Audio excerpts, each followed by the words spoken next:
நாம் இப்போ ரசம் செய்கிறதுக்கு என்னென்ன பொருட்கள் தேவை அப்படின்னு சொல்லிட்டு பார்க்கலாம். ஃபஸ்ட்டு பார்த்திங்கன்னா கொஞ்சம் சீரகம் எடுத்துக்கோங்க, அப்புறம் கொஞ்சம் கருவேப்பிலை, கொஞ்சம் கொத்தமல்லி, அப்புறம் தேவையான அளவு மிளகு, அதுக்கப்புறம் 2 தக்காளி, கொஞ்சம் புளி, அப்புறம் கொஞ்சம் பூண்டு, 2 பச்சை மிளகாய், அப்புறம் கொஞ்சம் பெருங்காயம் எடுத்துக்கோங்க. ரசம் செய்கிறது ரொம்ப சிம்பிள் தான். அதை வீட்டில் எப்படி ஈஸியாக செய்யலாம் அப்படின்னு சொல்லிட்டு இந்த வீடியோவில் நம்ம பார்க்கலாம். புளியை நல்லா தண்ணியில் கரைச்சி அதுக்கப்புறம் அதை வடிகட்டி புளி தண்ணியை கொஞ்சம் எடுத்துக்கோங்க.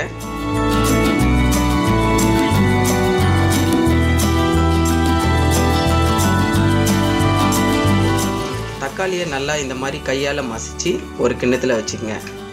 அதை எடுத்து அந்த நம்ம ஏற்கனவே வடிகட்டி வச்சுருந்த அந்த புளி தண்ணியில் போட்டு மிக்ஸ் பண்ணிக்கலாம். அதில் கொஞ்சம் கொத்தமல்லியை போட்டுருங்க.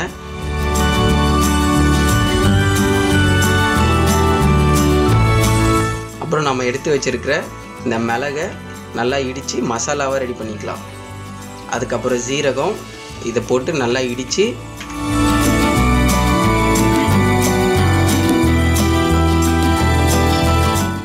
நல்லா கொஞ்சம் இந்த லெவலுக்கு வந்த உடனே, இந்த பக்குவத்துக்கு வந்த உடனே அதை எடுத்து ஒரு தட்டில் போட்டு வச்சுருங்க.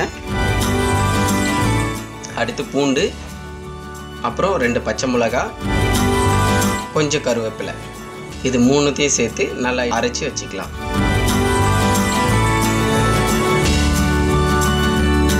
நல்லா அரைச்சி இந்த பக்குவத்துக்கு வர வரைக்கும் இந்த மாதிரி வந்த உடனே அதை எடுத்து தனியாக ஒரு பாத்திரத்தில் வச்சுக்கலாம்.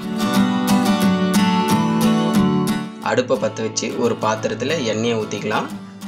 அதில் கொஞ்சம் கடுகு, அதுக்கப்புறம் கடுகு நல்லா பொரிஞ்சதும் 2 காஞ்ச மிளகாயை போடலாம். அதுக்கப்புறம் கொஞ்சம் கருவேப்பிலை போட்டு நல்லா கொஞ்சம் வறுத்த உடனே நம்ம அரைச்சி வச்சுருக்கிற இந்த மிளகு சீரகத்தை போட்டுடலாம். அடுத்து இந்த பூண்டு, பச்சை மிளகாய், கருவேப்பிலையும் அரைச்சி வச்சுருக்கிறதையும் இதோட சேர்த்துக்கலாம்.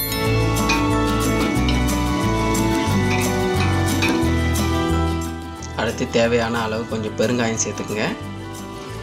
கொஞ்சம் மஞ்சள் பொடி போட்டு நல்லா வதக்கிட்டு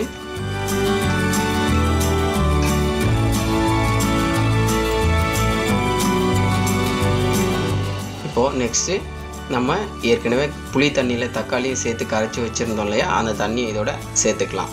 உங்களுக்கு ரொம்ப திக்காக இருந்துச்சுன்னா தேவையான அளவு கொஞ்சம் லைட்டாக தண்ணி சேர்த்துக்குங்க. அப்புறம் கொஞ்சம் தேவையான அளவு உப்பு நல்லா மிக்ஸ் பண்ணிவிட்டு கொஞ்ச நேரம் வெயிட் பண்ணலாம். ஓகே, இப்போ நமக்கு சூப்பரான சுவையான ரசம் தயாராகிடுச்சு. இதை நீங்கள் உங்கள் வீட்டில் ட்ரை பண்ணி பாருங்கள். உங்கள் ஃப்ரெண்ட்ஸ்க்கு மற்றும் ஃபேமிலி மெம்பர்ஸ்க்கு இதை ஷேர் பண்ணுங்கள். இந்த வீடியோ பிடிச்சிருந்தா லைக் பண்ணுங்கள். மேலும் இது போன்ற சமையல் ரெசிபிகளுக்கு நம்மளுடைய சேனலை சப்ஸ்கிரைப் பண்ணுங்கள். மறக்காமல் பெல் பட்டனை ப்ரெஸ் பண்ணுங்கள். தேங்க்யூ.